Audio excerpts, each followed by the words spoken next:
As the sun dips below the horizon, we embark on a cinematic odyssey through the sands of time, where the echoes of history whisper tales of a concept that has shaped civilizations and sparked debates.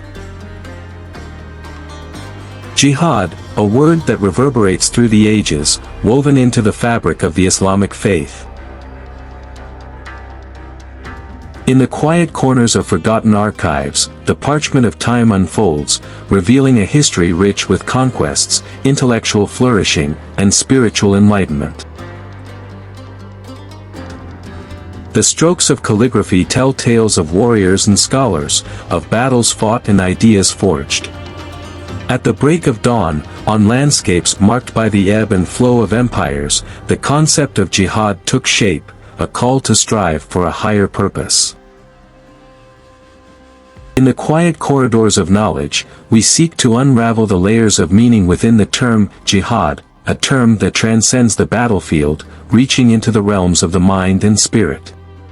Jihad, in its many dimensions, reflects the resilience and adaptability of a faith that has weathered the storms of time. Our journey begins in the 7th century, amidst the sands of Arabia. Islam emerges, bringing with it a call to strive for a greater purpose, a concept known as jihad. To understand the foundations of jihad, we must delve into the early days of Islam when the Prophet Muhammad received divine revelations. Jihad is an Arabic word which literally means striving or struggling, especially with a praiseworthy aim.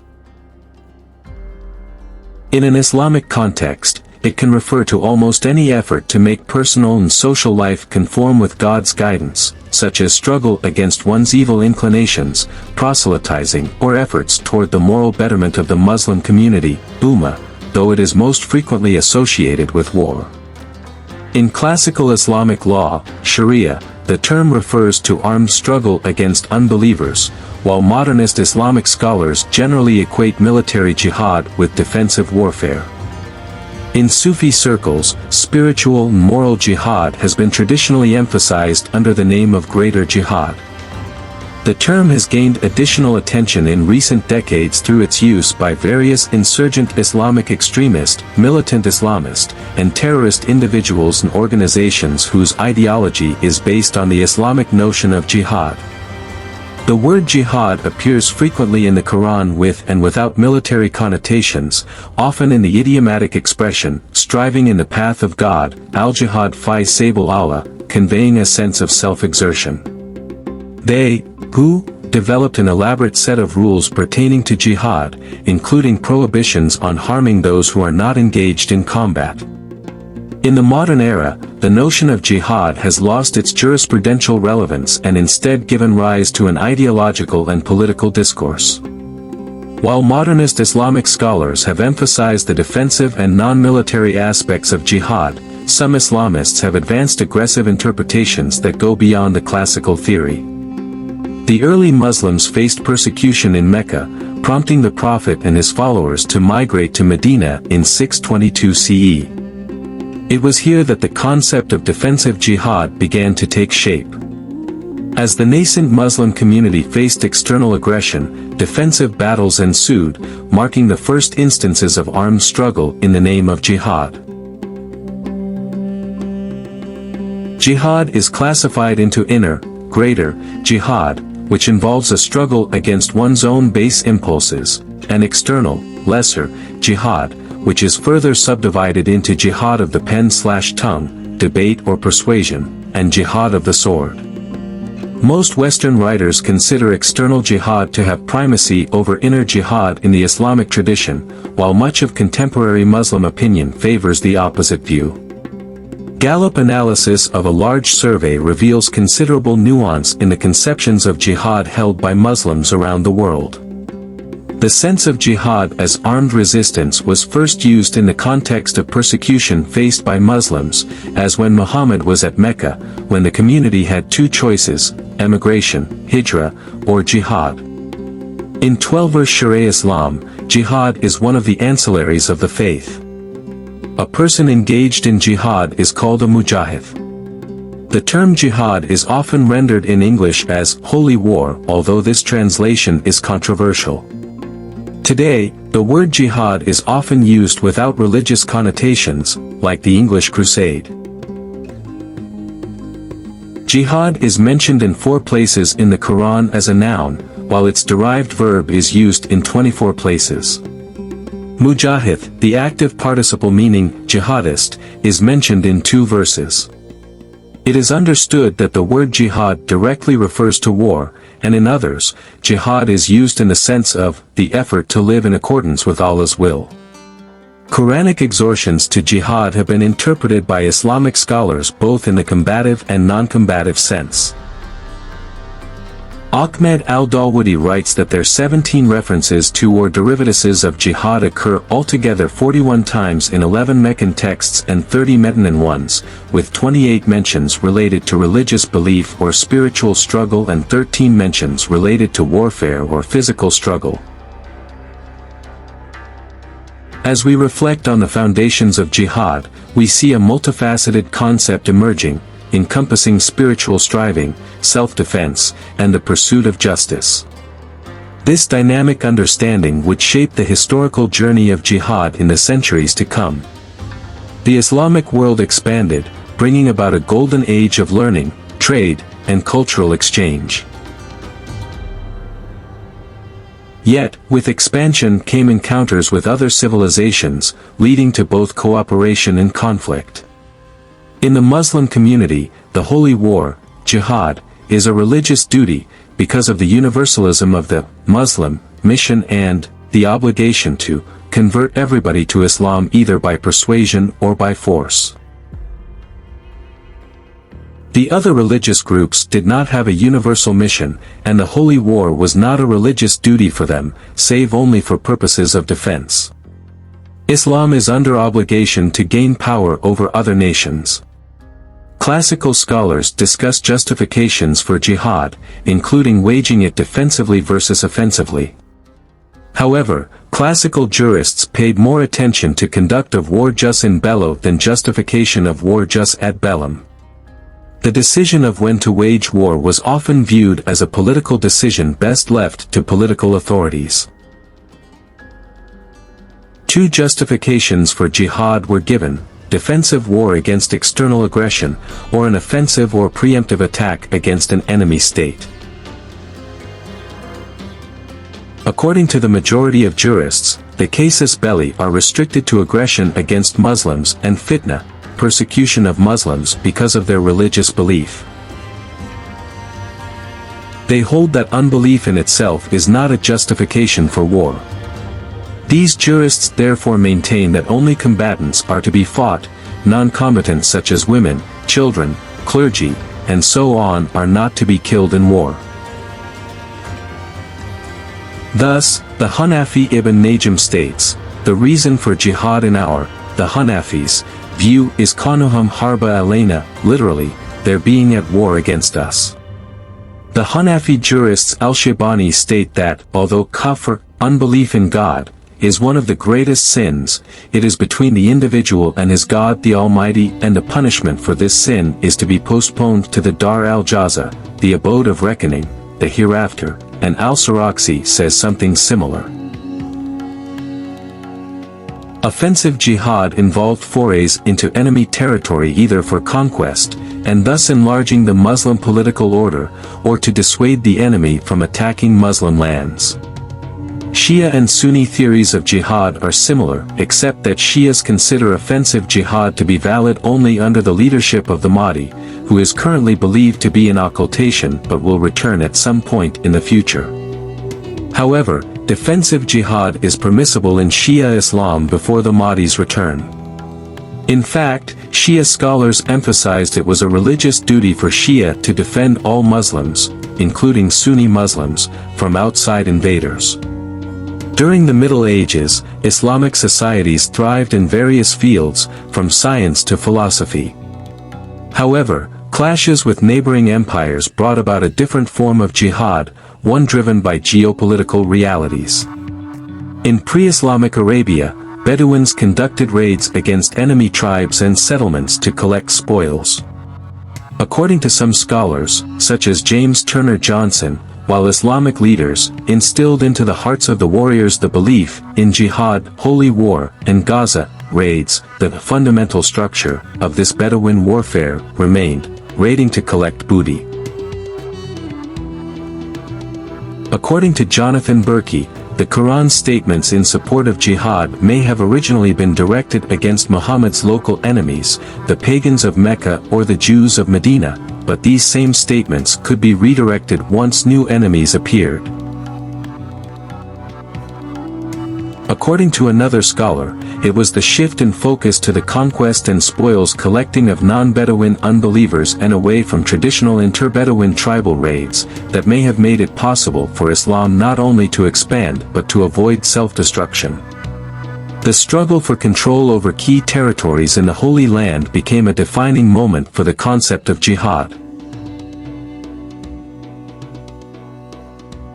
Islamic leaders like Saladin emerged as iconic figures, embodying the principles of chivalry in religious duty. The Crusades marked a significant chapter in the history of jihad, as Islamic and Christian forces collided in a series of conflicts that would shape the course of history. In the early era that inspired classical Islam and lasted less than a century, jihad spread the realm of Islam to include millions of subjects, and an area extending from the borders of India and China to the Pyrenees and the Atlantic. The role of religion in these early conquests is debated. Medieval Arabic authors believed the conquests were commanded by God, and presented them as orderly and disciplined, under the command of the Caliph. Many modern historians question whether hunger and desertification, rather than jihad, was a motivating force in the conquests. The famous historian William Montgomery Watt argued that most of the participants in the early Islamic expeditions probably thought of nothing more than booty. There was no thought of spreading the religion of Islam. As the Islamic world expanded, so did the diversity of its empires. The Safavids in Persia and the Mughals in the Indian subcontinent each contributed to the rich tapestry of Islamic civilization, yet faced their own challenges and conflicts. Amidst the conflicts, Islamic empires became beacons of culture, fostering advancements in science, medicine, and the arts. The House of Wisdom in Baghdad and the libraries of Timbuktu stand as testament to the intellectual achievements of this era. As we reflect on the era of expansion and conflict, it becomes clear that jihad, in the historical context, was a dynamic force that adapted to the challenges of its time. The legacy of these empires continues to shape the narrative of Islam's rich history. As we step into the modern era, the concept of jihad has taken on new dimensions, grappling with contemporary challenges and interpretations. In the wake of the 20th century world wars and the decolonization of many Muslim-majority regions, the Muslim world faced the challenge of rebuilding and establishing a new identity in a changing global landscape. Islamism has played an increasing role in the Muslim world in the 20th century, especially following the economic crises of the 1970s and 1980s. One of the first Islamist groups, the Muslim Brotherhood, emphasized physical struggle and martyrdom in its creed. God is our objective, the Quran is our constitution, the Prophet is our leader, struggle, jihad, is our way, and death for the sake of God is the highest of our aspirations. Hassan al-Banna emphasized jihad of the sword, and called on Egyptians to prepare for jihad against the British Empire, making him the first influential scholar since the 1857 India uprising to call for jihad of the sword. The group called for jihad against Israel in the 1940s, and its Palestinian branch, Hamas, called for jihad against Israel when the First Intifada started. Modern Muslim thought had been focused on when to go to war, jus ad bellum, not paying much attention on conduct during war, jus in bello. This was because most Muslim theorists viewed international humanitarian law as consistent with Islamic requirements. However, recently Muslims have once again started discussing conduct during war in response to certain terrorist groups targeting civilians. Post-colonial Muslim societies grappled with the legacies of European imperialism, often facing political instability, economic disparities, and a clash between traditional values and modernization. Within this context, movements emerged seeking to address perceived injustices, and the term jihad became intertwined with political struggles for self-determination. The highly influential Muslim Brotherhood leader, Sayyid Qutb, preached in his book Milestones that jihad is not a temporary phase but a permanent war. Jihad for freedom cannot cease until the satanic forces are put to an end and the religion is purified for God in toto. Qutb focused on martyrdom and jihad, but he added the theme of the treachery and enmity towards Islam of Christians and especially Jews. If non-Muslims were waging a war against Islam, jihad against them was not offensive but defensive. He also insisted that Christians and Jews were mushrikeen, not monotheists, because, he alleged, gave their priests or rabbis authority to make laws, obeying laws which were made by them, and, not permitted by God, and obedience to laws and judgments is a sort of worship. Later ideologue, Muhammad Abd al-Salam Faraj, departed from some of Qutb's teachings on jihad. While Qutb felt that jihad was a proclamation of liberation for humanity, in which humanity has the free choice between Islam and unbelief, Faraj saw jihad as a mean of conquering the world and re-establishing the caliphate. Faraj legitimized lying, attacking by night, even if it leads to accidentally killing innocents and destroying trees of the infidel. His ideas influenced Egyptian Islamist extremist groups, 180, and Ayman al-Zawahiri.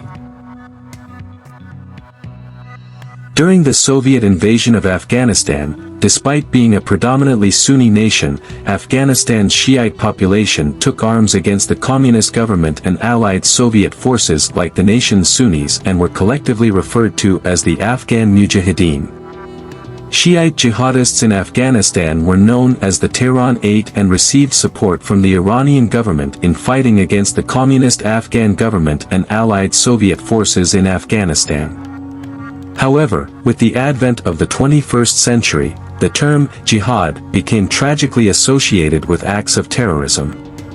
Violent extremism emerged as a grave challenge, distorting the original meaning of jihad and causing widespread suffering. Many Muslims, including scholars like Al-Qaradawi and Sayyid Tantawi, denounced Islamic terrorist attacks against civilians, seeing them as contrary to rules of jihad that prohibit targeting non-combatants. After the September 11 attacks in 2001, the United States blamed Saudi Arabian Osama bin Laden and the Taliban in Afghanistan, triggering bin Laden, who in turn on October 7 issued a televised message, declaring Allah had blessed a vanguard group of Muslims, the spearhead of Islam, to destroy America. American and British forces were deployed around Afghanistan, and the Mullah Muhammad Omar, also the commander to the faithful of the Islamic Emirate of Afghanistan, in turn called the world's Muslims to join him in a jihad. In the 1980s, Abdullah Azzam advocated waging jihad against the unbelievers. Azzam issued a fatwa calling for jihad against the Soviet occupation of Afghanistan, declaring it an individual obligation for all able-bodied Muslims because it was a defensive jihad to repel invaders. His fatwa was endorsed by a number of clerics including leading Saudi clerics such as Sheikh Abd al-Aziz ibn Baz. Azzam claimed that anyone who looks into the state of Muslims today will find that their great misfortune is their abandonment of jihad, and he also warned that, without jihad, shirk, joining partners with Allah, will spread and become dominant. Jihad was so important that to repel the unbelievers was the most important obligation after Iman, faith. A charismatic speaker, Azzam traveled to dozens of cities in Europe and North America to encourage support for jihad in Afghanistan. He inspired young Muslims with stories of miraculous deeds during jihad, mujahideen who defeated vast columns of Soviet troops virtually single-handed, who had been run over by tanks but survived, who were shot but unscathed by bullets. Angels were witnessed riding into battle on horseback, and falling bombs were intercepted by birds, which raced ahead of the jets to form a protective canopy over the warriors.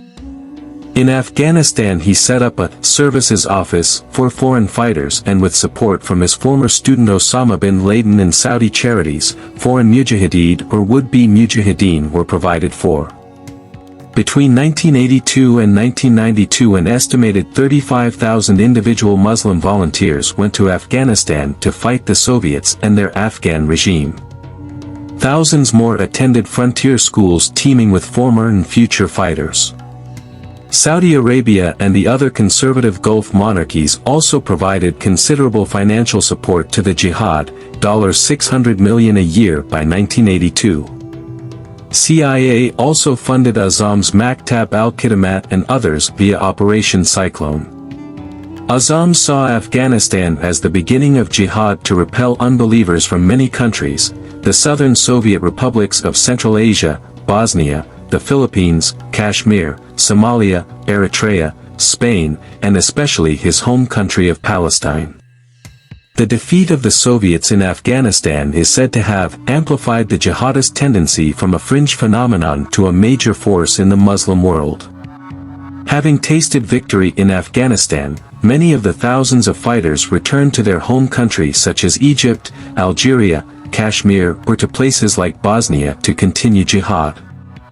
Not all the former fighters agreed with Azam's choice of targets. Azam was assassinated in November 1989, but former Afghan fighters led or participated in serious insurgencies in Egypt, Algeria, Kashmir, Somalia in the 1990s and later creating a transnational jihadist stream. In February 1998, Osama bin Laden put a declaration of the World Islamic Front for Jihad against the Jews and the Crusaders in the Al-Quds Al-Arabi newspaper. On September 11, 2001, 4 passenger planes were hijacked in the United States and crashed, destroying the World Trade Center and damaging the Pentagon. Today, the concept of jihad is undergoing a reformation, with a growing emphasis on its spiritual and ethical dimensions. The challenges of the modern era compel Muslims to redefine and reclaim the true essence of this ancient concept. As our journey through the paths of jihad comes to an end, we are reminded that history is not merely a collection of events but a tapestry woven with the threads of human experience. In the echoes of ancient battles and the whispers of scholars, we find a common thread that binds us all, a shared humanity seeking understanding, compassion, and a better tomorrow. The paths of jihad have led us through epochs of triumphs and tribulations, yet within this intricate mosaic, the call to strive for a higher purpose remains resilient. For in the pursuit of knowledge, the quest for justice, and the embrace of compassion, we find the true essence of jihad, an eternal journey toward a more enlightened and harmonious existence.